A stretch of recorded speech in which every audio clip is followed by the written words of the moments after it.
श्री स्वामी समर्थ। तुम्हा सर्वांचं माझ्या चॅनलमध्ये मनापासून स्वागत आहे। तर बघा, उद्या आहे वटपौर्णिमा।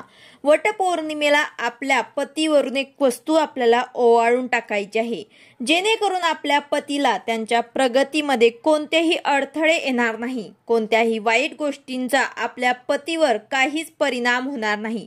तर अतिशय महत्त्वाचा उद्याचा दिवस आहे आणि उद्या आपण जो व्रत करणार तो सुद्धा आपल्या पतीसाठी व्रत करण्याचा हा दिवस आहे। तर आपल्या पतीसाठी हा उपाय आपल्याला प्रत्येक महिलेने उद्या नक्कीच करायचा आहे। ही एक वस्तू आपल्या पतीवरून ओवाळून टाकायची आहे।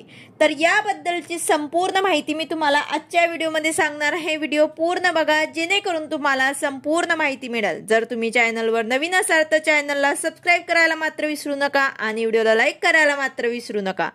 तर बघा, उद्याचा दिवस प्रत्येक महिलांसाठी अतिशय महत्त्वाचा आहे, कारण आपण छानपैकी शृंगार करून वडाच्या झाडाची पूजा करायला जातो, वडाची पूजा करतो, प्रदक्षिणा घालतो आणि आपण देवाला परमेश्वराकडे मागणं घालतो की माझ्या पतीला दीर्घायुष्य लाभू दे। पतीच्या दीर्घायुष्यासाठी आपण ही पूजा करत असतो। 7 जन्म हाच पती मिळावा म्हणून हा व्रत आपण करत असतो। तर याच दिवशी सावित्रीने सत्यवानाचे प्राण परत आणले होते, म्हणून या दिवसाला अनन्यसाधारण महत्त्व आहे। आता या दिवशी आपल्याला काही उपाय तसेच सेवा सुद्धा करायची आहे। सत्यनारायण करायचं आहे, वडाची पूजा करायची आहे, तसेच लक्ष्मी प्राप्तीसाठी सुद्धा आपल्याला सेवा करायची आहे। हे सर्व आपल्याला उद्या न चुकता करायचं आहे। आता उद्या आपल्याला संध्याकाळी म्हणजेच हा उपाय जो आहे तो आपल्याला संध्याकाळी करायचा आहे। अगदी 6च्या नंतर 9 पर्यंत तुम्ही कधीही हा उपाय करू शकतात। आपले पती ऑफिसमधनं आले की संध्याकाळी आपल्याला हा उपाय करायचा आहे।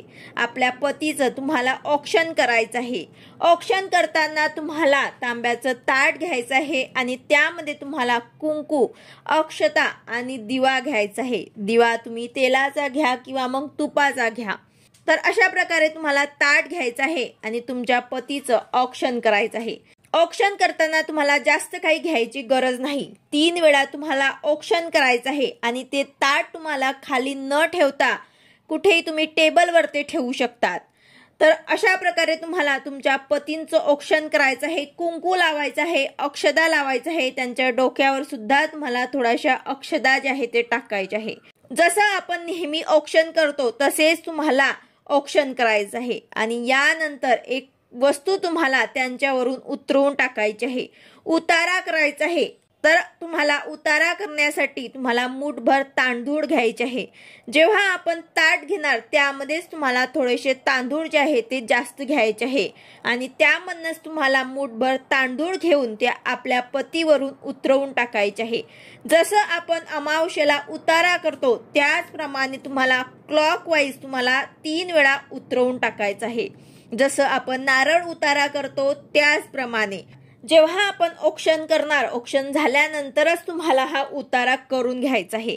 आता उतरवून टाकल्यानंतर ते तांदळांचं काय करायचं, तर ते आपल्याला छतावर किंवा गॅलरीमध्ये पक्ष्यांसाठी टाकून द्यायचे आहे किंवा मग झाडाखाली एका जागेवर ते तुम्हाला टाकायचे आहे जिथे कोणाचे पाय पडणार नाही। तर अशा प्रकारे मूठभर तांदूळ जे आहे ते तुम्हाला तुमच्या पतींवरनं उतरवून टाकायचे आहे।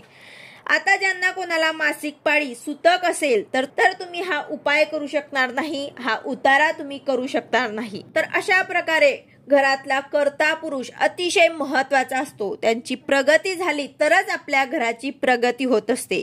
पतीच्या दीर्घायुष्यासाठी त्याला आयुष्यामध्ये कुठल्याही गोष्टीचे अडथळे येऊ नये, कुठल्या वाईट गोष्टींचा त्यांच्यावर परिणाम होऊ नये, त्यासाठी प्रत्येक महिलेने आपल्या पतीवरून हे ओवाळून टाकायचं आहे।